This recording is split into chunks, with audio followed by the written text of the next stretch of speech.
안녕하세요. 모렴치한 시댁과 연을 끄는 30대 여성입니다. 남편과 저는 직장 동료로 만났습니다.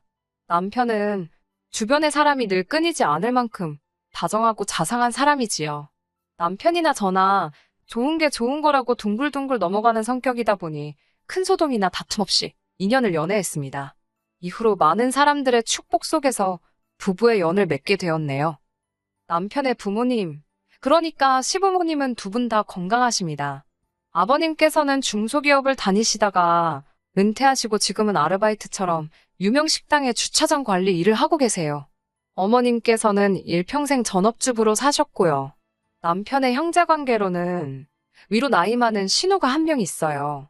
겉에서 보기엔 큰 문제는 없어 보입니다. 하지만 실상을 들여다보자면 시댁 식구들과 남편 사이는 대면대면하다고 할까요?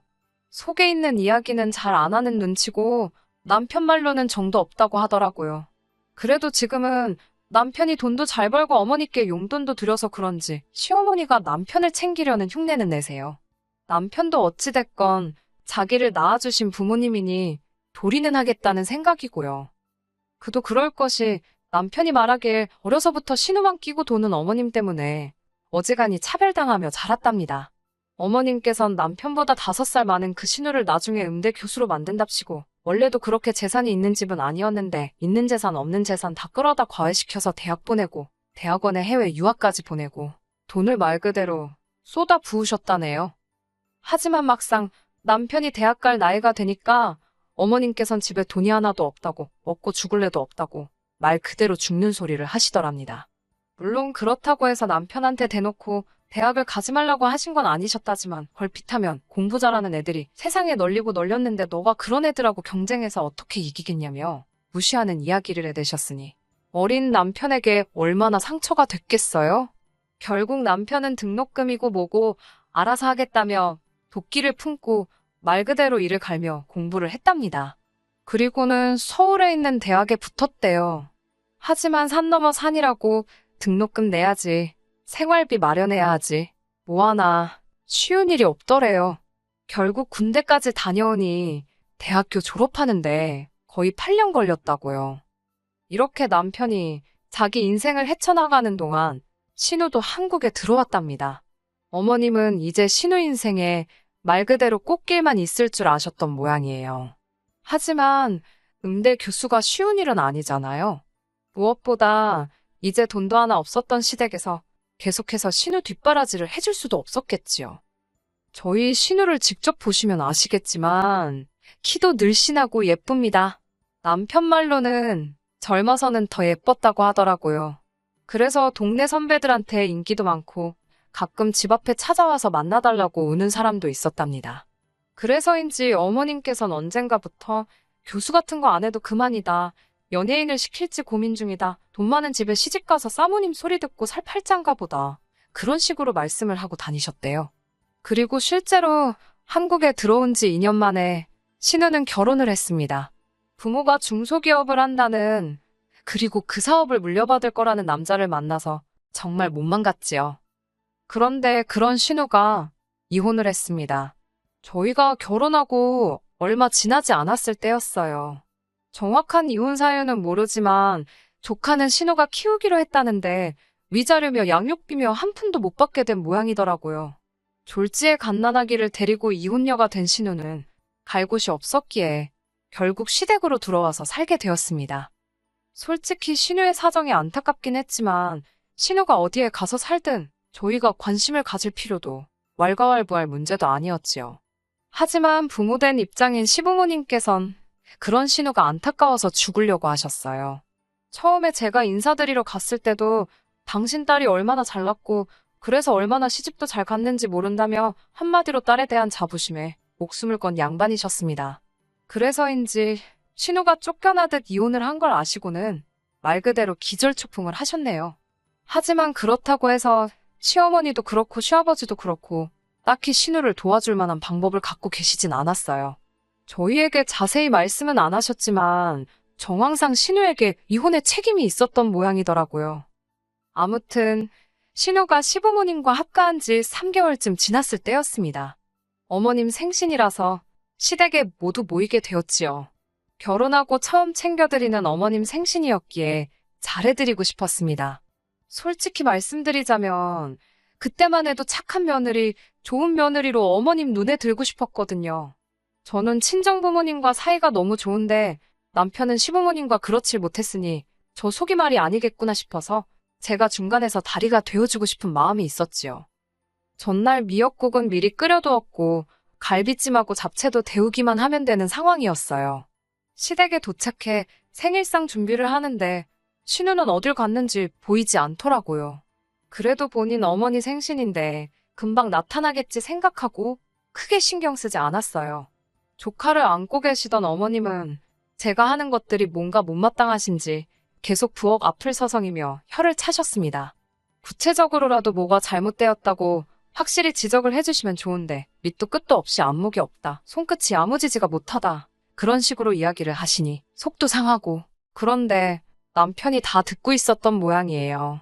부엌으로 들어오더니 어머님께 그러실 거면 이 음식들은 저희가 가져갈 테니 외식이나 하자며 저더러 그만 차리라고 하더라고요.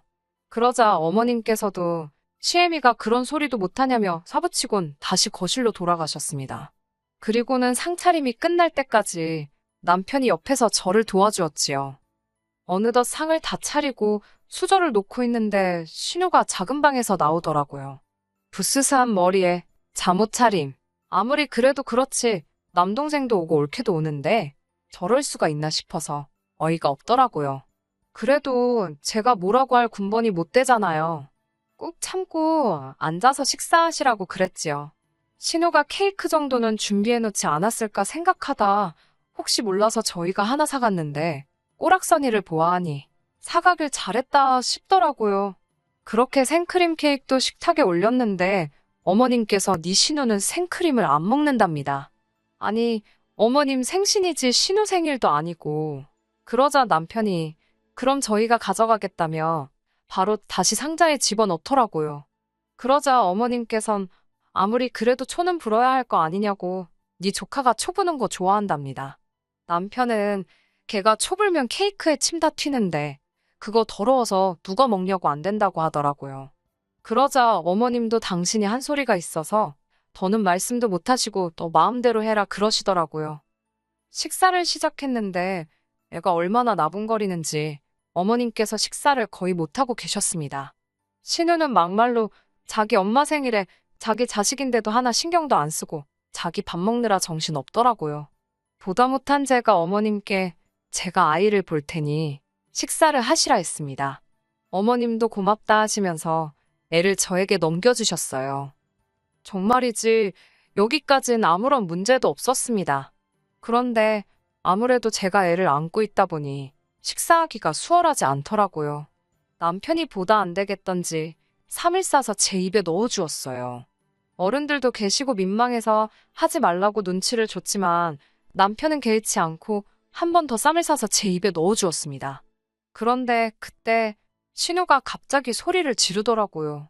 진짜 꼴 사나워 죽겠다며 재수없다고요. 어른들 앞에서 저도 저희가 실수하는 거 아닌가 생각했기 때문에 신우가 무슨 말을 하는 건지 이해는 됐지만 그렇게 정색을 하며 소리를 지를 일인가 싶었지요. 전 너무 깜짝 놀랐고 아이도 금세 자지러졌습니다. 그런데 더 가관이었던 건 신우가 울더라고요. 저랑 남편이 자기에 대한 배려가 전혀 없다면서. 신우 선에서 끝났으면 그래도 제가 어떻게든 이해하려고 해봤을 겁니다. 하지만 신우가 울기 시작하자 아버님이 수저를 집어 던지듯 내려놓으시곤 진짜 밥맛 떨어진다면서 방으로 들어가 버리시질 않나. 급기야 어머님께서 너네는 정말 못돼 처먹었다면서 그렇게 행복한 티를 내야 직성이 풀리겠냐입니다. 저흰 너무 황당했지요. 결국 신우까지 애를 확 낚아채듯 데려가선 식탁을 떠났지. 어머님께선 절 보며 사람 하나 잘못 들어와서 아주 집안 꼴 잘 돌아간다고 하신다는 말씀이 불쌍한 신우는 신경도 안 쓰고 먹여주고 받아먹으면서 실실거리는 저희를 보고 계시니 속에서 천불이 올라오신답니다.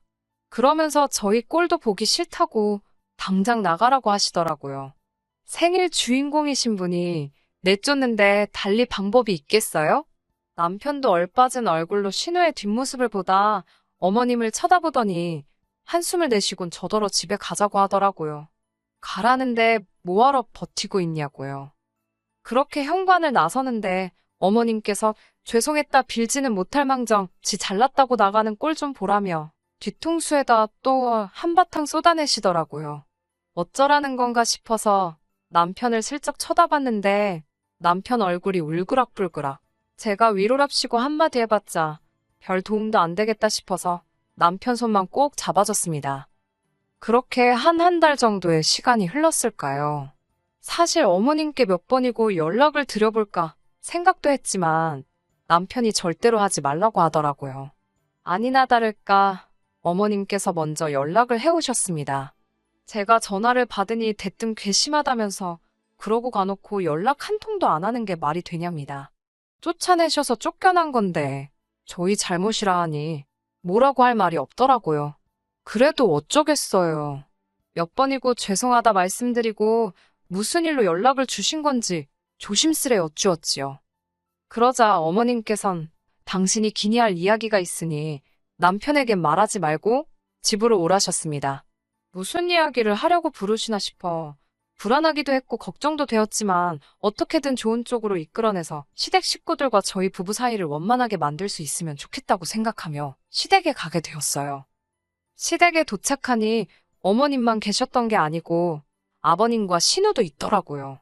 웃긴 게 가장 처음 든 생각이 무슨 말씀을 하실지는 몰라도 수적으로 제가 불리하겠구나. 정신 단단히 차려야겠다. 그런 거였네요. 어머님께선 단도직입적으로 말하겠다면서 신우 형편이 이렇게 되었으니 당신과 저희 부부가 신우 생활비를 좀 보태주어야겠다고 하시더군요. 황당했어요. 사지육신 멀쩡한 신우의 생활비를 왜 저희가 보태야 하는지 도대체 이해가 되질 않았지요. 어머님께선 저더러 넌 아직 애가 없어서 모르겠지만 여자 혼자 애를 키운다는 게 얼마나 어려운 일인지 아냐며 당신들이 신우 생활비로 50만 원을 보탤 테니 저희더러 100만 원씩 보내랍니다. 저희는 이미 자식돌이 한답시고 시부모님께 한 달에 30만 원씩 보내고 있었거든요. 물론 저희 부부의 연봉을 고려한다면 한 달에 30만 원씩 보내드리는 게 아주 힘들고 어려운 일은 아니었습니다. 하지만 어머님 아버님께서 남편을 어떻게 키우셨는지를 알고 난 이후로는 솔직히 그 30만 원도 내켜서 드린다기보다는 말 그대로 자식으로서 드리고 있던 건데 이제 신우한테까지 생활비를 대주라니 황당했지요. 저는 아무 말도 하지 않았습니다. 제가 대답을 하지 않으니 어머님 아버님께서도 답답하셨는지 왜 대답을 안 하느냐고 절 채근하셨어요. 급기야 아버님께선 저더러 소잡아먹은 귀신이 들었냐며 빨리 알겠다고 하라며 악을 쓰시더군요. 저는 아버님 어머님께 안 될 것 같다고 말씀드렸습니다. 그러자 신우가 치사하고 더럽네 어쩌네 내 동생이 번 돈이 네 돈이냐며 네가 뭔데 된다 안 된다냐고. 저도 짜증이 나서 그럴 거면 애시당초 남편한테 직접 물어보시지 왜 사람 귀찮게 오라가라 불러놓고 안 된다니까 화를 내냐고 받아쳤어요. 그러자 어머님께선 저더러 어디 배운 데 없이 손윗사람한테 달라드냐며 지금 네 신우 무시하냐입니다. 네 신우가 얼마나 잘났는 줄 아냐면서 너까지 거랑은 상대도 안 된다는 거예요. 그 말을 들으니 저도 말 그대로 눈이 뒤집히더라고요. 제가 그렇게 잘나서 위자료도 한 푼 못 받고 이혼해서 친정에 기어들어 사냐고 받아쳤습니다. 저도 제가 말이 지나쳤다는 건 인정합니다. 그러자 아버님께선 절 가만두지 않으시겠다며 손을 올리셨고 저는 말 그대로 옆에 두었던 제 핸드백만 들고 도망치듯 시댁을 나왔습니다. 차에 올라탔는데 심장이 벌렁거리고 한편으론 억울해서 눈물이 쏟아지더라고요. 남편에게 전화를 걸었더니 제 목소리를 듣곤 대번에 무슨 일이냐고 묻길래 방금 있었던 일을 털어놓았습니다. 당신 누나한테 막말한 건 너무 미안한데 자꾸 나를 무시하니까 나도 모르게 그런 소리가 나갔다며 미안하다고 했어요. 그러자 남편은 잠깐 말이 없더니 그냥 차 안에 있으랍니다. 자기가 지금 온다고 1시간만 기다리라고요. 남편은 약속한 시간보다 조금 일찍 도착했어요. 저를 보더니 미안하다며 같이 시댁으로 가자고 하더라고요. 시댁에 도착해 초인종을 누르니 어머님께서 빌러 왔냐라는 말과 함께 문을 여셨어요. 그러다 남편을 보고는 조금 놀라신 듯 했지요. 다시 온 가족이 거실에 모였습니다. 아버님께선 다짜고짜 저를 가리키며 저런 물건을 데려오다니 기가 막힌답니다. 그러자 남편이 아버님께 그런 식으로 말씀하실 거면 그냥 가겠다고 하더라고요.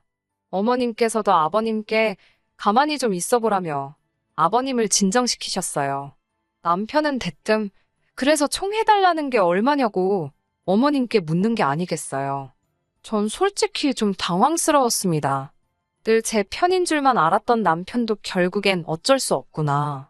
그런 생각도 들었고, 다 적을 순 없지만, 별의 별 생각이 머릿속을 스쳤거든요. 서운하기도 하고, 허탈하기도 하고, 저만 바보 된 것 같기도 하고, 반면에 어머님의 얼굴엔 금세 화색이 돌았습니다. 어머님께선 한 달에 이래저래 150이면 넉넉지 않겠냐며 아까 저에게 말씀하신 금액보다 더 큰 금액을 부르시더라고요. 착한 아들이 이번에도 당신 뜻대로 해줄 거라 생각하셨던 모양이에요. 하지만 남편의 입에서 나온 대답은 뜻밖이었습니다. 그렇게 드리면 자기에겐 뭐가 돌아오냐고 묻더라고요. 시댁 식구들도 저도 놀라서 남편을 쳐다봤습니다. 남편의 장점이자 단점이 계산적이지 못하다는 점이기도 했고 그런 식으로 따지는 모습은 본 적이 없었으니까요. 당황하신 듯한 어머님과 아버님께선 가족끼리 돕는데 그런 게 어디 있냐입니다. 그러자 남편은 자기 대학 다니고 그럴 때 아무도 자기를 안 도와주지 않았냐며 그런데 자기는 왜 도와야 되는 거냐고 묻더라고요. 자식된 도리는 충분히 하고 사는 것 같은데 누나 돕는 것도 뭐 도리가 있는 거냐고요. 그러자 신우가 동생의 도리 모르냐입니다. 남편도 누나의 도리는 없냐고 받아쳤고요. 그러자 어머님께선 당신이 너무 오래 살아서 별소리를 다 듣는다며 서럽다고 그러셨어요. 뜬금없이 감정에 호소하시더라고요. 당신의 착한 아들이 여우 같은 저를 만나서 돈 몇 푼에 저렇게 연연하는 놈으로 변했다네요. 그리고 덧붙이신 말씀은 충격적이었어요. 남편더러 너도 이혼하라고 그래서 우리 네 가족이 예전처럼 알콩달콩 살자고 하시더라고요. 신우 이혼했을 땐 개거품을 물고 쓰러지시던 양반이 아들더런 이혼하라고. 전 남편의 그런 얼굴은 처음 봤어요. 남편이 정말 무서운 얼굴을 하더니 이제 아예 자기 인생을 망칠 작정이냐며 어머님께 악을 쓰더라고요. 이혼을 할 바엔 이 가족들하고 연을 끊겠다며 자기 좀 제발 호적에서 파달라고 하더라고요. 그 망할 자식돌이 좀 안 하고 살 수 있게 해달라면서요. 그러면서 저한테 사과하기 전까진 안 보고 살 줄 알라며 제 손을 잡아 끌고 나왔답니다. 이후로 저희 부부는 시댁에 안 가고 있어요. 벌써 반년도 지났지요. 그래도 계속 보내드리려던 용돈은 끊지 않으려고 했는데 남편이 절대로 드리지 말라더군요. 저도 고민 끝에 남편의 의견에 따르기로 했습니다. 시부모님께서 제 남편을 어려워하고 불편해하셨으면 좋겠다. 솔직히 그런 생각이에요. 대부분 사람들이 남편도 결국 시댁 식구더라. 그래서 이혼했다 하는데 그래도 저는 참 운이 좋은 사람인 것 같아요.